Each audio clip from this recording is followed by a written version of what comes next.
안녕하세요. 게이트 오브 위즈덤 채널입니다. 이번에 소개해드릴 도서는 이제 몸을 챙깁니다입니다. 지은이는 문효한님이고 펴낸 곳은 해냄 출판사입니다. 지은이에 대해 설명을 드리겠습니다. 지은이 문효한님은 정신과 의사이자 작가입니다. 사람은 사람으로 태어나는 것이 아니라 일생을 통해 사람으로 되어간다고 봅니다. 그렇기에 사람의 변화와 발전 가능성에 주목합니다. 정신과 의원을 운영하다 이 시대 정신의학의 과제는 고통의 치유를 넘어 마음의 수양과 삶의 성장에 있음을 깨닫고 2007년에 마음훈련 교육기관 정신경영 아카데미를 설립하였습니다. 2014년 안식년 여행을 통해 몸의 감각이 깨어난 이후로 그의 주된 관심은 몸으로 향했습니다. 현재 심리학적 관점에서 몸에 대해 공부하고 있고 몸과 마음의 통합을 위한 치유 걷기와 몸챙김 프로그램을 만들어 운영하고 있습니다. 지은 책으로는 30만 부가 판매된 굿바이, 게으름을 비롯해 여행하는 인간, 관계를 읽는 시간 등이 있습니다. 그럼 책 속으로 들어가 보겠습니다. 아플 시간도 없습니다. 대형 회계법인에서 근무하는 40대 초반의 회계사 지훈 씨는 얼마 전 응급실에 실려갔습니다. 팀원들과 회식을 끝내고 일어서는데 머리가 핑 돌며 정신을 잃고 쓰러졌습니다. 지훈 씨는 심한 빈혈 상태였는데 입원을 해서 수혈을 받아야 할 정도였습니다. 빈혈의 원인은 위궤양으로 인한 만성출혈이었습니다. 빈혈이 있을 정도로 출혈이 지속되었는데도 지훈 씨는 이를 모른 채 일에 파묻혀 있었던 것입니다. 그냥 가끔씩 속이 불편하고 어지러웠을 뿐입니다. 병원에 달려온 지훈 씨의 아내가 울면서 물었습니다. 아니, 이렇게 될 때까지 왜 이야기를 안 했어? 아픈 줄도 몰랐어. 아프면 아프다고 말을 해야지. 사실 지훈 씨 자신도 매우 놀랐습니다. 아니, 당혹스러웠습니다. 그렇게 심각하게 몸이 아플 줄은 생각하지 못했기 때문입니다. 아니, 몸이 이렇게 될 때까지 도대체 나는 뭘 하고 있었던 거지? 생각해보니 종종 소화도 잘 되지 않고 한 번씩 명치 쪽이 쓰리듯 아팠습니다. 최근 들어서는 종종 일어설 때 어지러움도 느꼈습니다. 그러나 그 정도는 직장 생활하는 사람들이라면 누구나 달고 사는 위장병과 피곤함이라고 생각했습니다. 또한 아직 40대 초반이니 건강에 문제가 없을 것이라고 생각했습니다. 위장의 출혈은 잘 멎지 않았습니다. 수술을 해야 할지도 몰라 입원 기간은 늘어났습니다. 그는 너무 답답했습니다. 늘 일 속에 파묻혀 있다가 한가롭게 병실에 누워 있으니 마음이 편하지 않았습니다. 지훈 씨는 오히려 몸에 대해 원망하는 마음이 들었습니다. 한창 바쁜 시기에 말썽을 피우는 몸에게 화가 났습니다. 그러나 시간이 지날수록 몸에게 화를 내고 있는 자신이 이상하게 느껴졌습니다.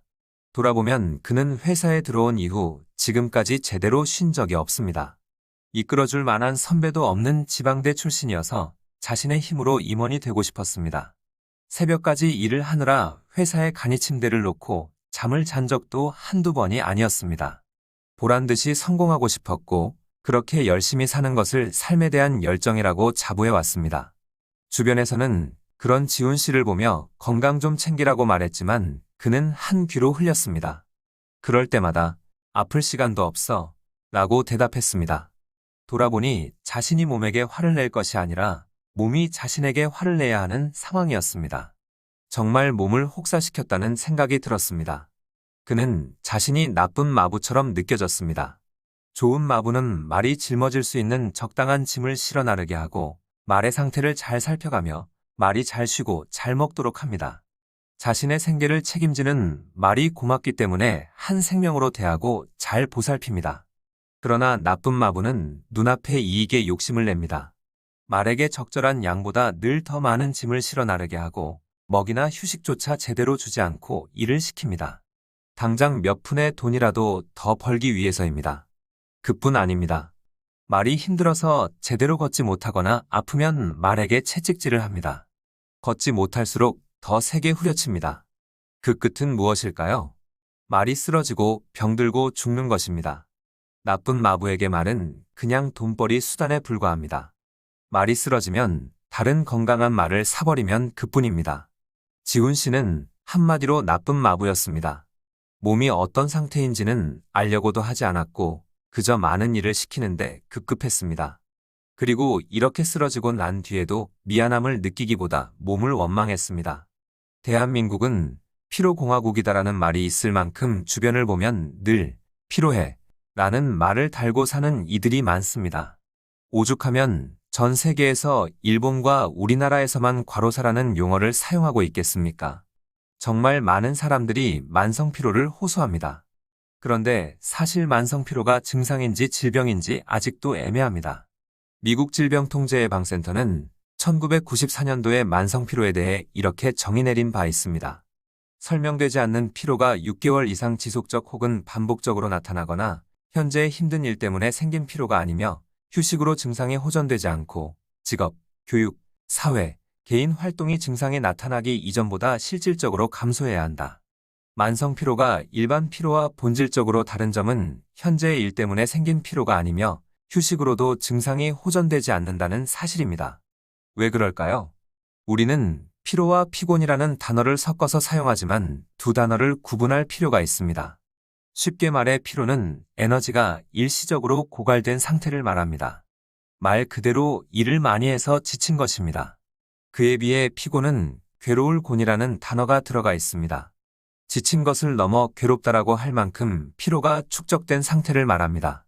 곤이라는 글자처럼 마치 큰 나무가 작은 화분에 갇혀 있는 것처럼 꼼짝달싹할 수 없는 상태인 것이죠.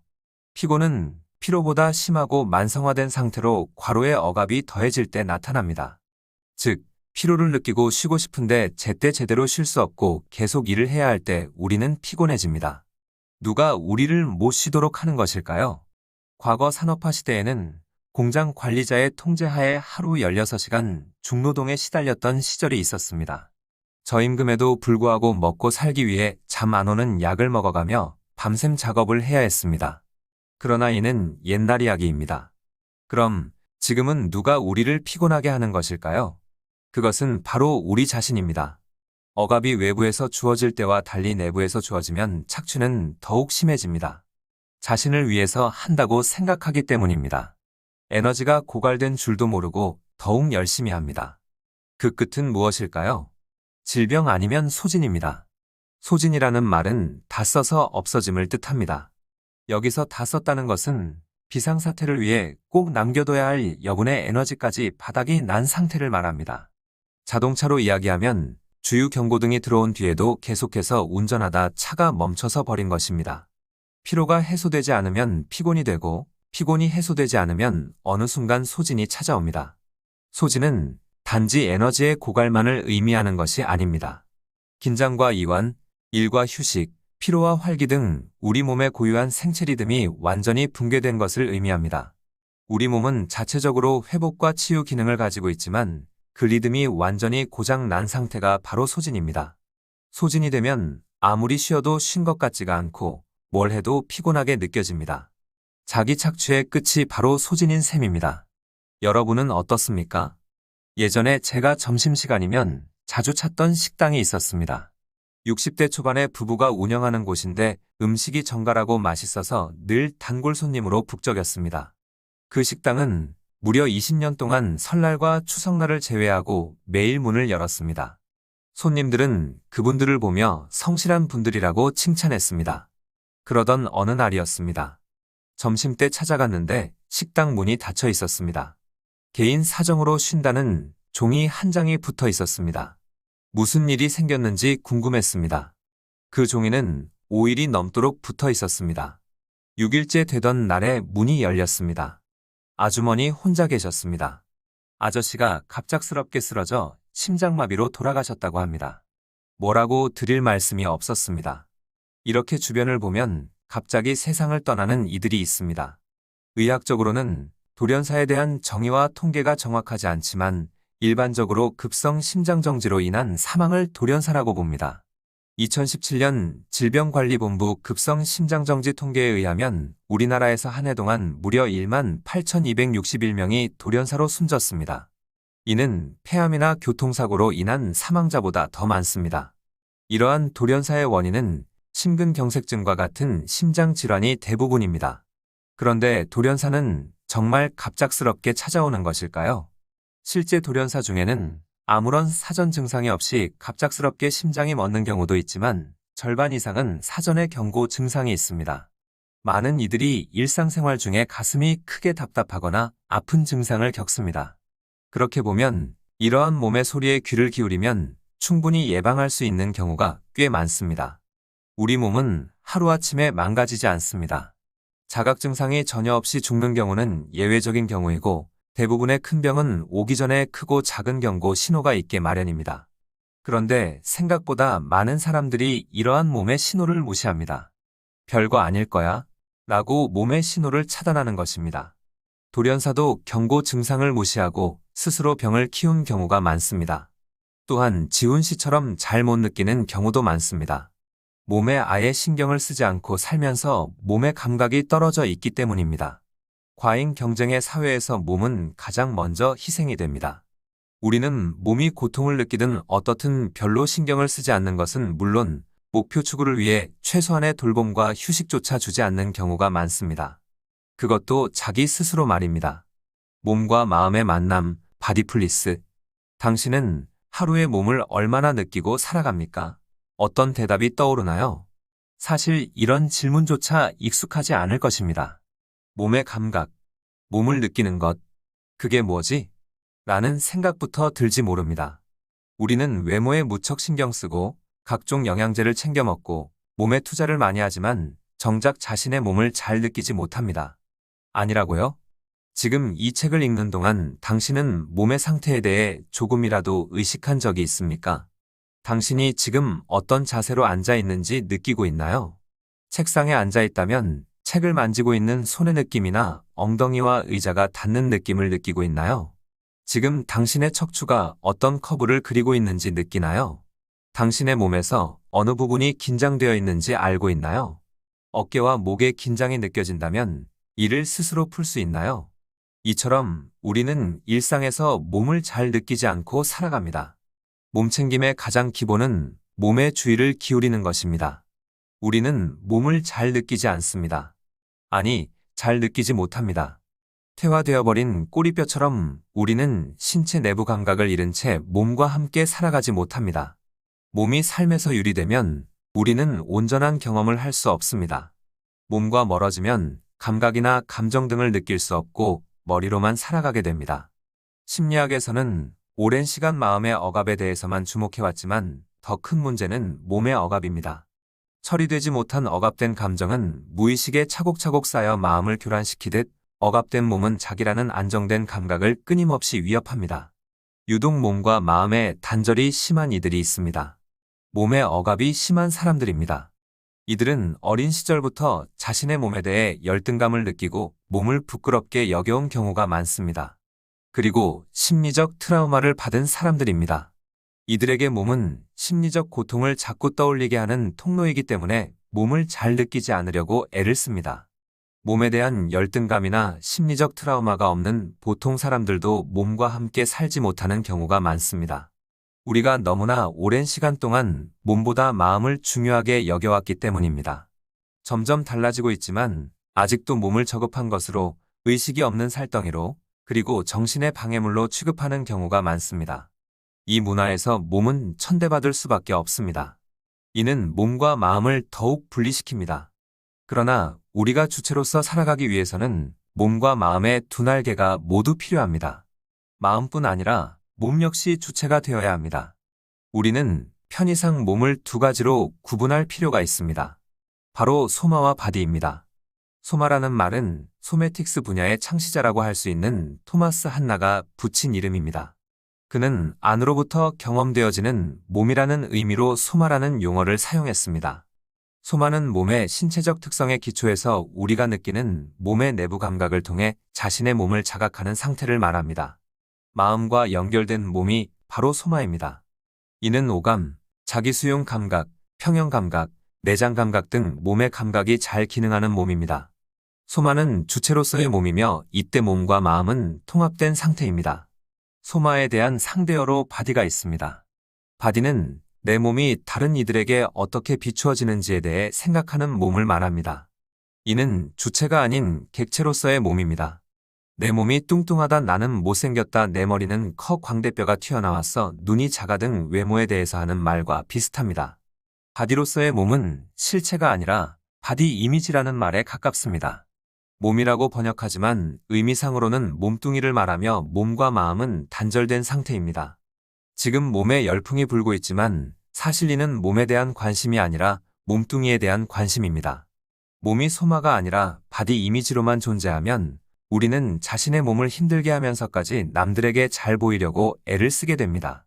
극단적인 다이어트를 시도하고 자신에게 맞지 않는 꽉 죄는 옷을 입으며 근육을 무리하게 키우기 위해 약물을 먹습니다. 또한 신체를 변형시키는 보정기구를 사용하며 피부를 상하게 할 정도로 화장품을 사용하고 반복적으로 얼굴에 칼을 대거나 시술을 받습니다. 그것은 정말 누구를 위해서입니까? 몸 열풍의 시대에 빚어지는 가장 큰 문제는 역설적이게도 몸의 소외입니다. 몸과 마음을 만나게 하는 것이 이 책의 목적입니다. 이를 위해서는 몸의 주의를 기울이는 것부터 시작해야 합니다. 그것이 바로 몸챙김, 즉 바디풀리스입니다. 바디풀리스라는 용어는 일반화된 표현도 아닐 뿐더러 사전에 있는 단어도 아닙니다. 아마 심리학에 관심이 있는 분이라면 마인드풀리스라는 말을 들어보았을 것입니다. 이는 우리말로 흔히 마음챙김이라고 번역합니다.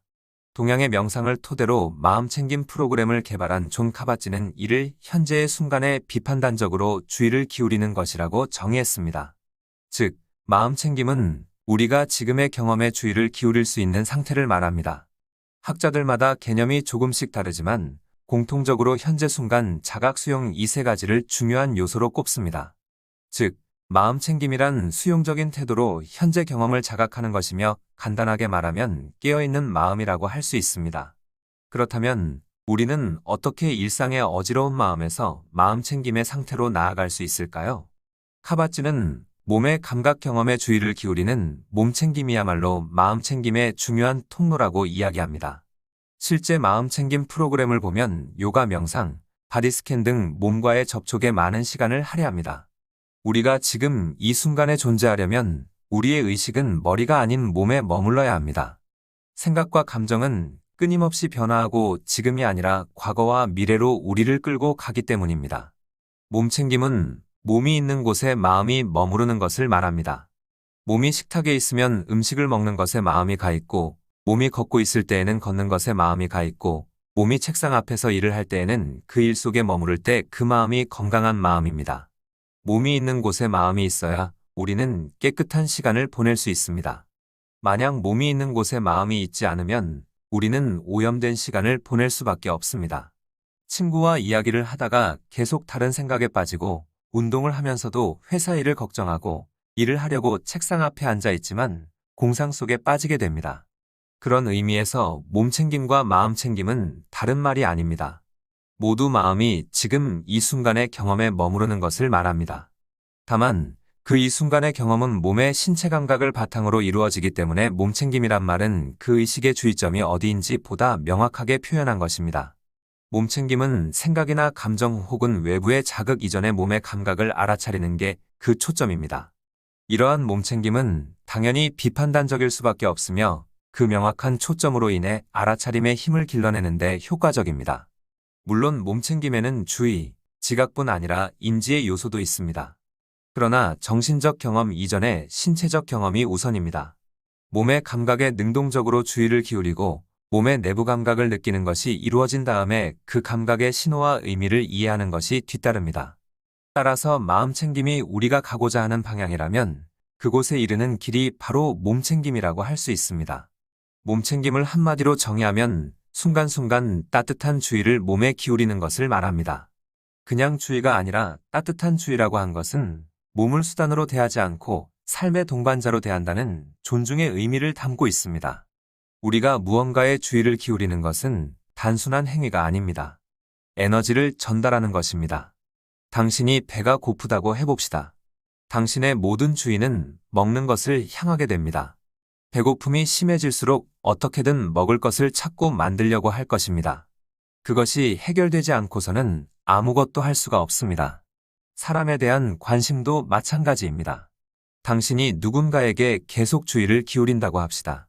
그 사람이 무엇을 하는지, 그 사람이 어떤 말을 하는지에 주의를 기울인다면 평소 보이지 않았던 것들이 하나둘씩 보이게 됩니다. 물론 그것이 부정적일 수도 있고 긍정적일 수도 있습니다. 주의의 대상이 자기 자신인 경우에는 어떨까요? 주의의 대상이 외부일 때와 다르게 주의를 안으로 기울이는 것은 우리의 삶에 더 큰 변화를 일으킵니다. 하루 종일 바위를 바라보고 강물에 주의를 기울인다고 해서 바위나 강물의 변화가 일어나는 것은 아닙니다. 하지만 주의를 우리 내면에 기울이게 되면 생각하지 못했던 변화가 일어납니다. 게다가 냉철한 관찰이 아니라 따뜻한 주의를 기울이면 몸은 자기 치유, 자기 사랑, 자기다움의 통로가 됩니다. 결국 몸을 챙기는 것은 마음을 챙기는 것이고 삶을 챙기는 것이 됩니다. 심리치료사이자 요가 지도자인 스티븐 코프는 자신의 저서 요가, 그리고 진정한 자기를 찾기 위한 탐구에서 몸과 마음의 연결에 대해 이렇게 이야기했습니다. 우리 몸과의 본능적인 연결이 다시 이루어지고 몸이 필요로 하는 것을 다시 느끼기 시작하면 자기 자신을 열심히 사랑할 줄 아는 새로운 능력이 생긴다.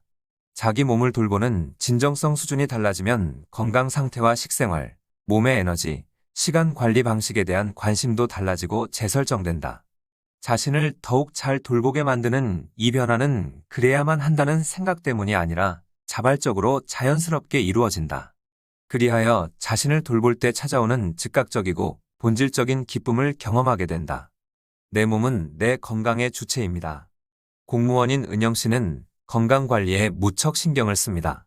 미숙아로 태어나 인큐베이터 신세를 졌고 어릴 때부터 몸이 자주 아팠습니다. 어머니는 그런 그녀를 늘 걱정하고 과보호했습니다. 위생을 강조했고 밖에 나가 노는 것도 자제시켰습니다. 아이들이 좋아하는 인스턴트 식품도 잘 먹지 못하게 했으며 조금만 아파도 병원에 데리고 갔습니다. 오죽하면 그녀가 생일날 가장 먹고 싶은 음식이 바로 컵라면이었습니다. 어릴 때는 그런 엄마가 싫었습니다. 하지만 어른이 돼서는 고스란히 엄마를 따라 하고 삽니다. 유기농 재료로만 음식을 만들고 각종 영양제를 챙겨 먹고 조금만 몸이 이상한 것 같아도 병원에 가서 검사를 하고 치료를 합니다. 근무 시간 중에 자꾸 병원을 가고 몸이 안 좋다는 이야기를 달고 살기의 동료들은 은영 씨를 싫어합니다. 건강에 유난을 떠는 것처럼 보여서입니다. 물론 몸에 주의를 기울여야 하지만 몸에 지나치게 신경을 쓰는 것은 건강에 해가 됩니다. 걱정이 병을 만든다는 말은 괜한 말이 아닙니다. 지나친 걱정은 정상적인 생리 현상이나 일반적인 신체 감각을 자꾸 병적인 증상으로 해석하고 증폭시킵니다. 건강염려증처럼 몸에 지나치게 신경을 쓰는 사람들은 몸을 느끼며 더불어 살아가는 것이 아닙니다. 이들은 몸의 감각을 잘 느끼는 것이 아니라 몸에 대해 많은 생각을 하고 살아갑니다. 이들에게 몸은 자신의 건강을 책임지는 주체가 아니라 늘 전문가로부터 점검받고 치료받아야 할 대상에 불과합니다. 얼마 전부터 급증하고 있는 감염성 질환이 있습니다. 특히 2에서 30대의 청장년층에서 크게 늘고 있습니다. 바로 A형 간염입니다. 그런데 왜 A형 간염이 늘어났을까요? 역설적이지만 깨끗한 위생 환경이 그 원인 중 하나입니다. 40대 이상의 성인은 상대적으로 불량한 위생 환경에서 자랐기에 대부분 어린 시절에 이 바이러스에 노출되었습니다. 다만 어릴 때 A형 간염에 걸리면 가볍게 앓고 항체가 만들어집니다. 그런데 지금 2에서 30대는 깨끗한 환경에서 자라다 보니 공짜 항체를 가질 감염 기회가 없었습니다. 결국 나이 들어 오염된 음식물이나 환경에 접촉하게 되면 쉽게 감염이 되고 심한 증상을 보입니다. 위생적인 환경이 오히려 면역력을 떨어뜨려 질병을 일으키게 된 것입니다. 물론 2015년부터는 국가 무료 예방접종 항목에 들어갔기 때문에 이후 출생자들은 항체를 가지고 있습니다. 예방접종은 인류의 건강을 혁신적으로 바꿔놓았지만 그렇다고 모든 감염성 질환에 대해 예방접종을 할 수는 없습니다. 예방접종만큼 중요한 것은 병원균과 싸우면서 우리 몸이 가지고 있는 고유의 면역력을 높이는 것입니다. 그런 관점에서 살펴보면 우리는 몸이 아픈 것에 대해 다르게 바라볼 수 있습니다. 몸이 아파야 면역력 또한 단련되기 때문입니다. 좌절을 겪어야 좌절에 강해질 수 있는 것과 같습니다.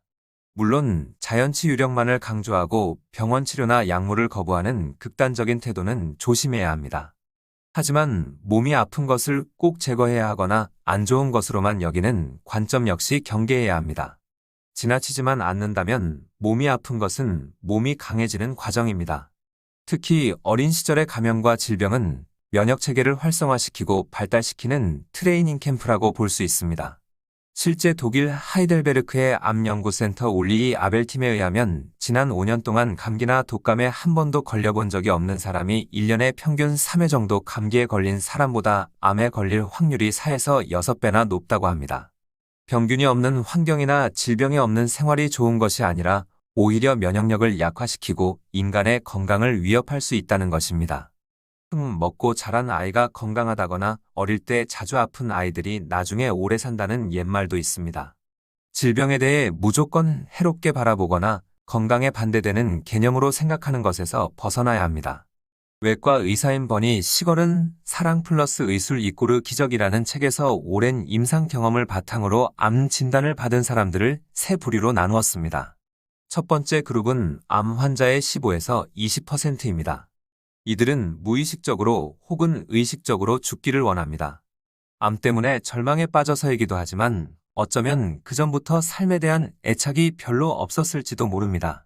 그렇기에 이들은 생활 습관을 바꾸는 것은 물론 병원에서 하자고 하는 치료조차 잘 받지 않습니다. 두 번째 그룹은 60에서 70%의 사람들입니다. 이들은 전형적인 환자 그룹에 해당합니다. 이들은 큰 충격을 받지만 이내 의료진의 지시에 순응합니다. 치료 스케줄에 잘 따르고 하라는 대로 합니다. 마지막으로 세 번째 그룹이 있습니다. 약 15에서 20%의 환자들입니다. 이들은 환자이면서 동시에 치료자가 됩니다.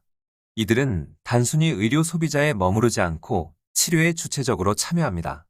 이들이 건강의 주체가 되는 것은 자신의 몸을 스스로 돌보지 못했던 지난 시간에 대한 반성에서 시작합니다. 몸에 대해 진심으로 미안함을 느끼고 몸이 얼마나 소중한지를 자각하기 때문입니다. 비록 늦었지만 몸의 소리에 귀를 기울이고 질병과 치유에 대해 공부를 하고 공기가 좋은 곳으로 이사를 가고 식단을 바꾸고 운동을 하고 마음의 평화를 얻기 위해 노력합니다. 시걸은 이들을 예외적인 암 환자들이라고 불렀습니다. 이 세 그룹 중에서 어떤 그룹이 가장 생존율이 높았을까요? 말할 필요도 없을 것입니다. 현대사회로 오면서 전문가와 비전문가의 구분은 점점 명확해지고 전문적인 영역은 더욱더 세분화되어 갑니다. 우리는 어떤 일이 생기면 그 문제에 특화된 전문가를 찾게 됩니다.